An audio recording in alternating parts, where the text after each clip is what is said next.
शिव महापुराण की कथा कहती है, महाराज पूर्णिमा का जो चंद्र है वो विशाल का है और उस चंद्र की पूर्णता में हमारी अभिलाषाएं भी पूर्ण हो।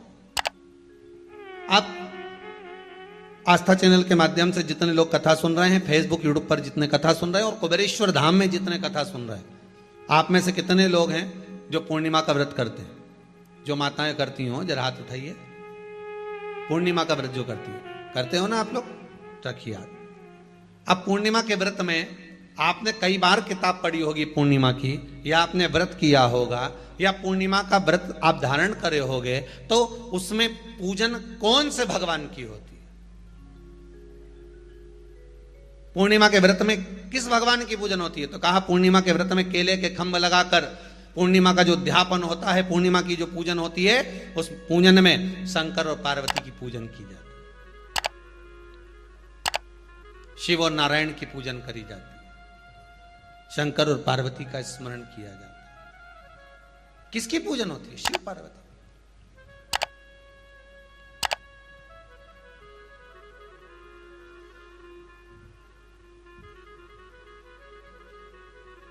क्यों शंकर और पार्वती का पूजन क्यों करा जाता है पूर्णिमा के व्रत में? क्योंकि शिव और माता पार्वती ही केवल एक ऐसे हैं जिन्होंने अपूर्ण लक्ष्मी को भी पूर्ण बना दिया था। किसको पूर्ण बनाया है? लक्ष्मी। पूर्णिमा के दिन अगर आप शंकर भगवान को एक लोटा पानी अगर शिव को समर्पित कर रहे हो, श्वेत पुष्प को रखकर शंकर जी के ऊपर सफेद फूल को चढ़ाकर अगर एक लोटा जल भी, एक पात्र जल भी शंकर को समर्पित कर रहे हो, तो ये लक्ष्मी के लिए ही तो कर रहे हो। और कौन सी लक्ष्मी? पूर्ण लक्ष्मी। पूर्ण लक्ष्मी। आपको पहले भी कथा में कहा, एक बार भगवान विष्णु के सामने लक्ष्मी मैया ने बहुत तेज स्वर में कह दिया था, नारायण, दुनिया के लोग आपका नाम जपते हैं, दुनिया के लोग नारायण नारायण कहते हैं, दुनिया के लोग आपका भजन करते हैं, पर सत्य मायने में कहूं ना तो मेरे बिना दुनिया के लोगों की नहीं चल सकती। मेरे बिना दुनिया नहीं चल सकती, संसार मेरे बिना नहीं चल सकता। भगवान विष्णु ने कहा, यह तो गलत है लक्ष्मी आपका कहना। एक दिन लक्ष्मी को अहंकार आ गया। अहंकार के संबोधन जब माता लक्ष्मी करने लगी तो भगवान, उसी समय पर भगवान विष्णु को क्रोध आ गया और भगवान विष्णु ने कह दिया, लक्ष्मी तू इतनी बड़ी बड़ी बात कहती है कि तेरे बिना नहीं रह सकती संसार। मैं तुझे कहता हूं लक्ष्मी, तू अपूर्ण है। तू अपूर्ण है, तू पूर्ण कब हो गई?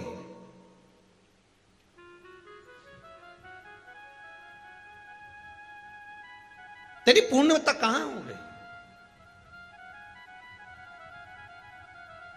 लक्ष्मी की आंख से आंसू बहने लगे। आज आपने मुझे अपूर्ण कहा है। आपको मालूम है आप मुझे अपूर्ण कह रहे हो? आपको यह ज्ञात हो रहा है आप मुझे अपूर्ण कह रहे हो? भगवान कहते हैं, हाँ लक्ष्मी, मैंने तुझे अपूर्ण कहा है। अपूर्णता का मतलब आप जानते हो ना?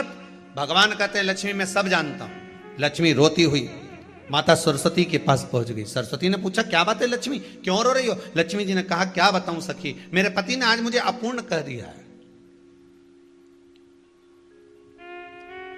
तो क्यों रो रही है तू? अपूर्ण अगर कह दिया, पति ने ही तो कहा है ना, तो क्यों रोना? चल मेरे साथ में। और सरस्वती मैया माता लक्ष्मी को लेकर सीधे पहुंच गई माता पार्वती के यहां। माता पार्वती के यहां जब पहुंची है, माता पार्वती ने लक्ष्मी जी को देखा और सरस्वती को देखा तो पूछा कि बात क्या है, क्या हो गया ऐसा, क्या हुआ, क्या है ऐसा जो तुम दोनों आज मेरे पास में आई? क्या हुआ?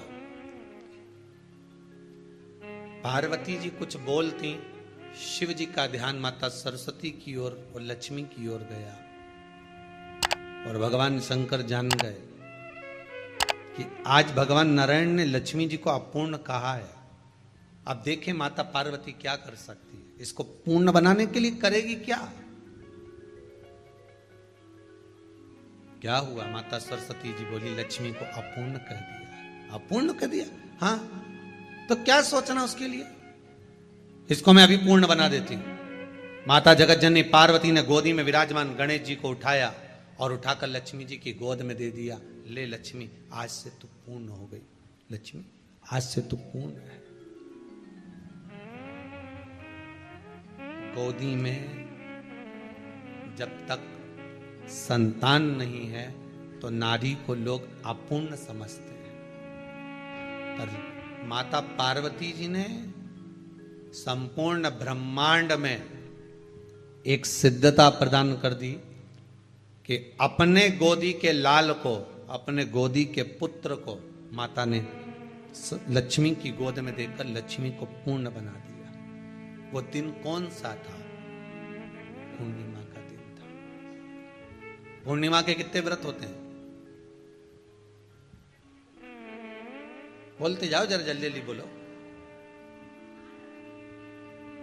पूर्णिमा के नारियों को, स्त्रियों को अखंड सौभाग्य के लिए, जो नारी वैधव्य नहीं होना चाहती है उस नारी को पूर्णिमा के कितने व्रत करना चाहिए? जिस नारी के यहाँ संतान नहीं हो, औलाद नहीं हो, उसको पूर्णिमा के कितने व्रत करना चाहिए?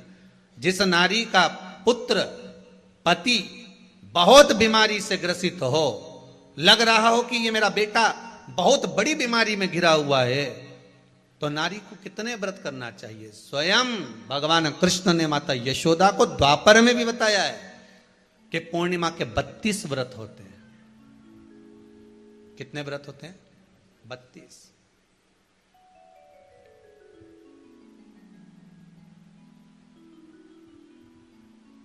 स्वयं भगवान कृष्ण यशोदा रानी को, माता यशोदा जी को भी बता रहे हैं 32 व्रत। अब आपको किसी ने बता दिया होगा कि 8 कर लो, 7 कर लो, 6 कर लो, 12 कर लो, इसलिए आपने बोला कि 12 कर लीजिए, 32 कर लीजिए। अरे यहां तो द्वापर की कथा भी कहती है। यशोदा जी ने एक बार भगवान कृष्ण को रोक कर कह दिया, ए कन्हैया रुको। कन्हैया बोले, बोलो मां क्या बात है? कन्हैया जरा रुकिए, इधर आओ जरा। भगवान कृष्ण आए।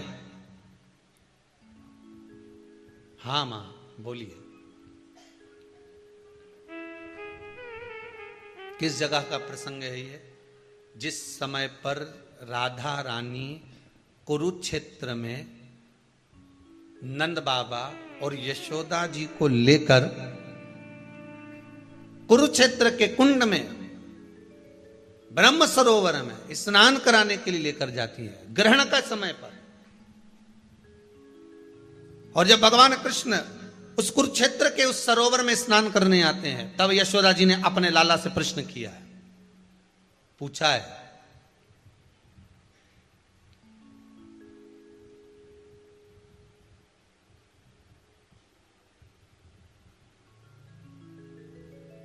कि नारी वैधव्य होकर ना मरे।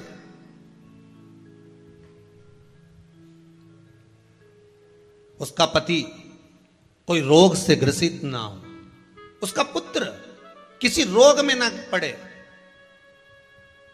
अरे भाई कितना सुंदर संवाद लिखा है। अगर किसी माता का पुत्र मान लो किसी नशे में डूबा हुआ है, कोई नशा कर रहा है और गलत नशा है, आपको लग रहा है कि ये नशे में डूबा हुआ है, आपको लग रहा है कि ये गलत जगह पर डूब गया है, आपको लग रहा है कि मदिरापान में, मांसाहार में या अधिक गांजा आदि का जो भी नशे होते हैं, जितने भी नशे, उसमें डूब चुका है। और माँ उसको समझा रही है, तू नशे में मत डूब, तू इस काम को मत कर, तू ये गलत कर्म मत कर। माँ उसको समझा कर हार गई। तो मेरा माताओं से निवेदन है, आप उसको समझाना बंद कर दो, एक काम करना प्रारंभ कर दीजिए। हमें जो शिव महापुराण के माध्यम से शास्त्र कह रहा है कि आप 32 पूर्णिमा के व्रत प्रारंभ कर दो। उसमें करना क्या है आपको? केवल जिस दिन व्रत रहे, रात्रि के समय पर कोई भी मीठा, कुछ भी सामग्री आप चंद्र की रोशनी में, चंद्र को अर्घ देने के बाद, पूजन करने के बाद उसको रखो, और वही सामग्री जो नशा कर रहा है उसको पूर्णिमा के दूसरे दिन उसको खिलाओ। आप धीरे धीरे खिलाना चालू करेंगे, जिस नशे में वो डूबा हुआ उस नशे से वो छूटना प्रारंभ हो जाएगा। 2 पूर्णिमा व्रत करके तो देखो, तीसरे में तुम्हें जरूरत ही नहीं पड़ेगी। धीरे धीरे आप रुक, वो छूटना प्रारंभ हो जाएगा। स्वयं भगवान कह रहे हैं। यशोदा मैया ने कन्हैया को रोक लिया कुरुक्षेत्र के उस मैदान में,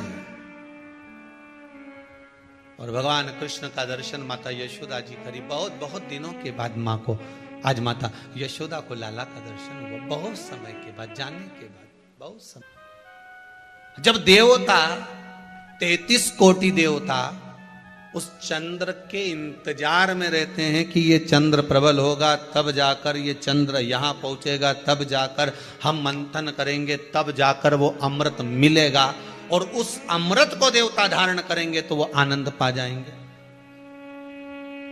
तो हम क्यों शरद पूर्णिमा छोड़ें? हम क्यों एक एक पूर्णिमा छोड़ें? एक एक पूर्णिमा के महत्व को जानिए। कोई पूर्णिमा साधारण नहीं है, कोई प्रदोष साधारण नहीं है, कोई शिवरात्रि साधारण नहीं है।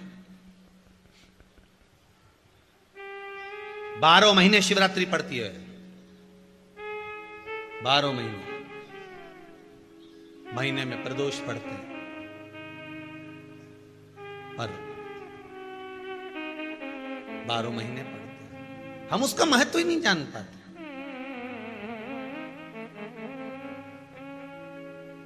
कौन से प्रदोष पर क्या करना है, कौन सी पूर्णिमा को क्या धारण करना है, कौन सी शिवरात्रि पर। कई लोगों को तो यहां तक नहीं मालूम था कि भाई श्रावण के महीने में भी शिवरात्रि आती है। वो तो बस लोगों के कि शिवरात्रि का पूजन हुआ, तो उसका स्मरण क्यों छोड़े हम?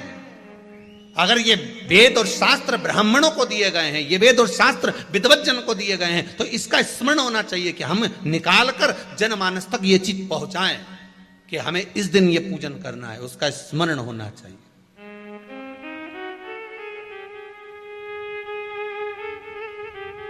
और वो सुख देने वाला। भगवान कृष्ण से यशोदा जी ने पूछा तो भगवान कृष्ण ने कहा, मां, पूर्णिमा का व्रत अगर नारी 32 पूर्णिमा धारण कर लेती है तो वो नारी बेधव्य होकर नहीं जाती। पर आप लोग व्रत जो करते हो ना, जो भी व्रत आप लोग उठाते हो, सोमवार का व्रत जैसे किसी माता जी ने उठा लिया और वो उठाने के बाद, हम तो शादी नहीं हुई थी ना जब भी सोमवार व्रत करते थे, अब शादी हो गई अभी भी हम सोमवार का व्रत कर रहे हैं, करे जा रहे हैं, पर उसका कोई उद्यापन नहीं करा, कोई संकल्प नहीं लिया गया कि मैं 5 करूंगी कि 16 करूंगी कि 25 करूंगी कि 31 करूंगी कि 21 करूंगी। इसलिए पूर्णिमा व्रत का विधान में कहा गया कि 32 पूर्णिमा का पहला संकल्प होना चाहिए। उसके बाद आपकी 32 पूरी हो जाए, फिर आप दूसरे और व्रत कर लो, फिर 32 कर लो, फिर 32 कर लो, पर उसमें पूर्णता का भाव। अभी तक किसी के सोमवार और गुरुवार और शुक्रवार के व्रत ही पूर्ण नहीं हुए, अभी तक चल रहा है, अभी तक चल रहा है। हम तो सोमवार का व्रत करते हैं, हम तो शनिवार करते हैं, अब शनिवार करते करते 4 साल हो गए, 6 साल हो गए, 5 साल हो गए। भगवान को तो थोड़ा बहुत कुछ खिला पिला के उनको एक बार तो विश्राम दे। ये जितनी पूर्णिमा के व्रत हैं, जितने 12 महीने जो पूर्णिमा पड़ती है, पूनम पड़ती है, ये भले दुनिया के लोग कहते हैं कि ये भगवान राधा और कृष्ण से संबंध रखते हैं, सीता राम जी से संबंध रखते हैं, राम और कृष्ण से संबंध रखते हैं, पर इनका यदि सही संबंध समझा जाए, इनके सही संबंध का यदि स्मरण करा जाए, इनके सही संबंधों का यदि वर्णन किया जाए, तो शिव और चंद्रमा के जो मिलन का केंद्र बिंदु है वही पूर्णिमा है। केवल एक पूर्णिमा वहीं तक नहीं रही कि भगवान कृष्ण और राधा जी ने रास किया। भगवान कृष्ण और राधा जी रास कर रहे हैं, केवल पूर्णिमा वहीं तक सीमित नहीं रही। केवल वहीं तक उसकी सीमितता नहीं है। एक बात ध्यान रखिएगा, यदि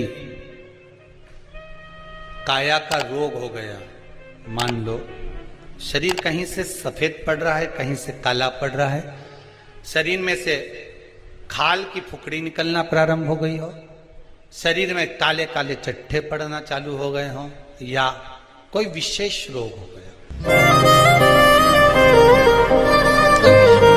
शरीर में रोग है, बीमारी है, काया बेकार हो गई, शिव महापुराण की कथा कहती है, सुंदर आनंद में श्रवण कर अपने जीवन को, ये पूर्णिमा शिव महापुराण की कथा कर पूर्णिमा आ रही है, कुछ नहीं करना, पीपल का एक पत्ता, उस पत्ते पर थोड़ा सा चावल, थोड़ा सा चावल, पूर्णिमा की रात्रि को अपने हाथ में लेकर अपने नयनों से लगाकर शरीर पर से स्वयं उतारकर उसको दरवाजे के पास रख दीजिए। पूर्णिमा की रात्रि को पूर्ण होने पर उस चावल को दूसरे दिन सूंघ कर बहते हुए पानी में डाल दीजिए। महाराज, कितने भी रोग से ग्रसित हो गए, पीपल का एक पत्ता 52,000 ब्राह्मण की साक्षी कराता है। महाराज बहुत ध्यान देना, पीपल के वृक्ष में स्वयं नारायण का, मेरे कृष्ण का वास है। स्वयं भगवान गीता के अंतर्गत कहते हैं कि मैं पीपल का वृक्ष हूं, नारायण उसी में। 52,000 ब्राह्मणों का वासा एक पीपल के पत्ते में होता है। और आपको पहले भी कथा में कहा, गाय, ब्राह्मण, बहन, बेटी, ये सब काल का हरण करने वाले हो, काल को हरने वाले हो। रोग को मिटाइए, शिव का स्मरण करो। पूर्णिमा के दिन चावल का एक आखा दाना, आखा दाना जानते हो, पूरा खंडित चावल नहीं, कितना चावल, एक दाना चावल का शंकर भगवान के शिवलिंग पर समर्पित करिए। एक बेलपत्र जिसका डंडी का मुख अपनी ओर हो, जहां से चावल चढ़ाया है, उस चावल के ऊपर अपनी कामना कर कर रख दीजिए और चंद्रमौली भगवान का स्मरण करिए। कौन से भगवान? शंकर भगवान का सर्वश्रेष्ठ सुंदर नाम है चंद्रमौली।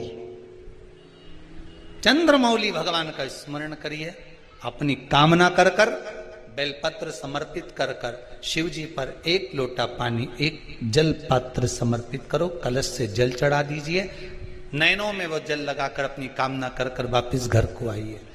अगली निमा आएगी, जो कामना करी है मेरा चंद्रमौली भोलेनाथ उसे पूर्ण कर ही देगा। शिव उपासना के लिए जितनी 12 महीने में पूर्णिमा पड़ती है, एक एक पूर्णिमा का व्याख्यान वर्णन करेंगे। आज तो कथा का महत्तम दिवस है, पहला दिवस है, तो हम उसको महत्व समझें कि पूर्णिमा का महत्व क्या है, हम उसका महत्व समझें कि शंकर और चंद्र का रिश्ता क्या है, संबंध क्या है।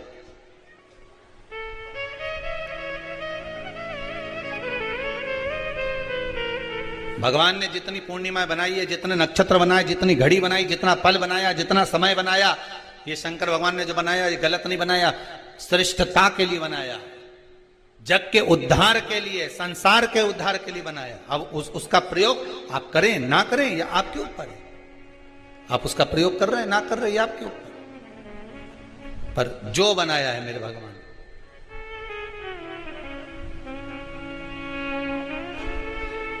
शिव देने वाला।